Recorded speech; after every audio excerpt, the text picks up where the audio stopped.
Solution permanente. Tel est le mot d'ordre dont l'application stricte devra de temps à autre imprimer une accélération certaine au processus de transformation sociale et économique du paysage national. La tenue vestimentaire des collaborateurs immédiats du chef de l'État, tous volontaires de la sécurité nationale, qui participent aux imposantes festivités commémoratives du 29 juillet, rappelle avec une éloquence soutenue la nature ambivalente du milicien.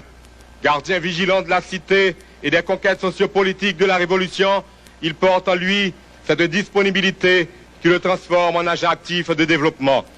Et c'est à l'un d'eux, l'un de ses collaborateurs immédiats du chef de l'État, le ministre d'État Jean-Marie Chanoine, VSN,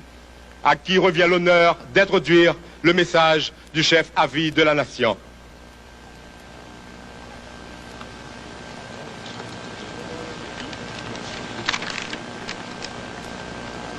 Excellences, Monsieur le Président à vie de la République, Excellences, honorable Première Dame de la République, nous revoilà, entourés de ces phalanges héroïques, nées de la geste du 29 juillet 1958 à ce nouveau pèlerinage dans les annales de l'immense et riche épopée de la Révolution de 1957. Le souvenir que vous célébrez aujourd'hui avec la nation haïtienne dans le faste qui convient aux grands anniversaires de notre vie de peuple est celui du désintéressement et du dévouement. Autant dire, celui des vertus cardinales qu'incarnent les volontaires de la sécurité nationale, ces hommes et ces femmes qui symbolisent la résistance populaire face au jeu macabre des traditionnels fossoyeurs de patrie. La célébration du jour offre donc l'occasion de se rappeler l'épopée de ces infanteries miliciennes qui sont entrées debout dans l'histoire aux côtés du père de la Nouvelle-Haïti et dont la fidélité inébranlable, la vigilance jamais prise à défaut, le courage indomptable et le militantisme inconditionnel constituent l'essence de ce corps. L'heure est donc au ralliement des volontés individuelles sous le signe du dépassement de soi, de l'abnégation et du patriotisme. À cette croisée de chemin, où la réalisation des objectifs du jean-claudisme progressiste s'allie harmonieusement avec la défense des intérêts supérieurs de la nation, vos miliciens et miliciennes excellences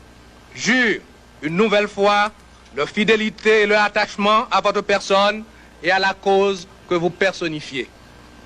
Ils vous réitèrent leur serment d'allégeance pour vous dire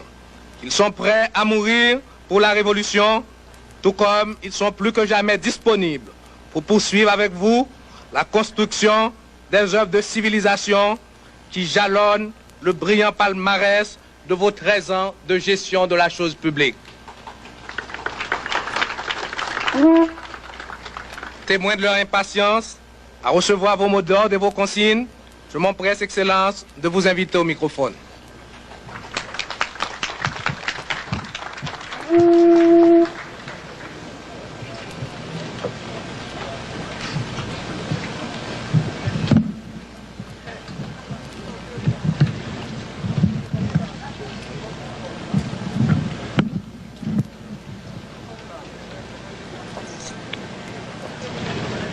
Miliciens, miliciennes,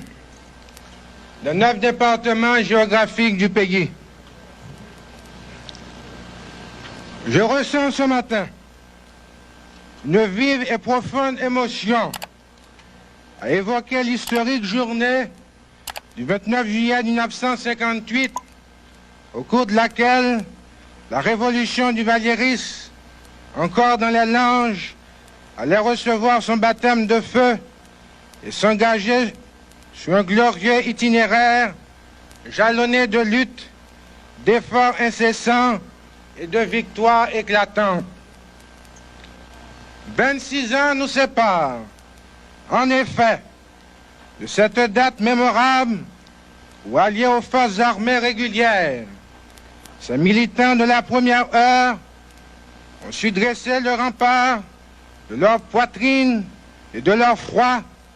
contre l'équipée des éternels fossoyeurs de la patrie, acquérant ainsi un droit imprescriptible à la reconnaissance nationale. En répondant à l'appel de la patrie et de la révolution, avec une spontanéité digne des plus illustres héros de notre histoire, il venait de s'ériger en initiateur du courant impétueux qui, depuis plus d'un quart de siècle, irrigue les avenues du pouvoir, générant ainsi la condition optimale du développement intégral de l'homme haïtien à quelque niveau qu'il appartienne. Et lorsque je vous revois en des jours pareils à celui-ci, groupés en colonnes impeccables, intrépides et altières, prêtes à recevoir le mot d'ordre de votre leader, je ne puis m'empêcher de proclamer solennellement la disponibilité permanente et la constante lucidité avec laquelle vous servez la cause du plus grand nombre.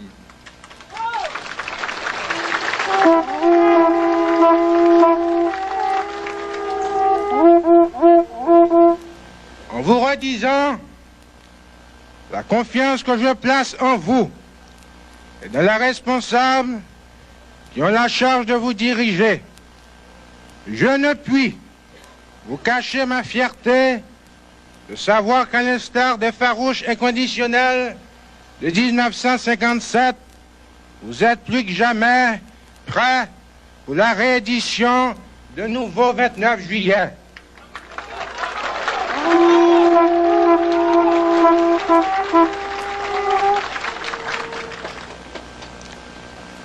Volontaires de la sécurité nationale, la foi que vous n'avez cessé d'exprimer dans le destin de la patrie et la discipline du corps auquel vous appartenez constituent autant de garanties de sacrifices que vous êtes disposés à consentir pour la consolidation des assises de mon gouvernement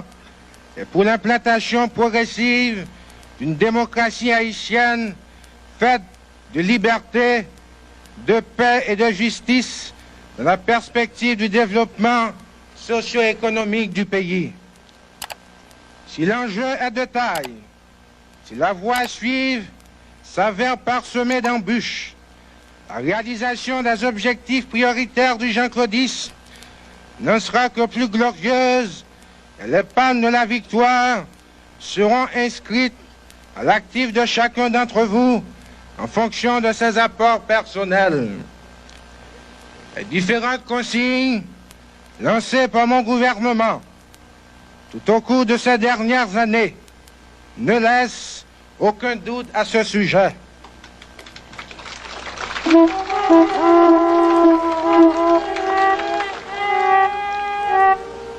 Il s'agit de donner à manger au peuple, de lui assurer une éducation convenable, de lui garantir une santé équilibrée, de lui procurer un logement décent, en un mot, de l'aider à satisfaire ses besoins primaires et de lui aménager une place honorable dans la société en le mettant définitivement à l'abri des sirènes ensorceleuses. C'est vous dire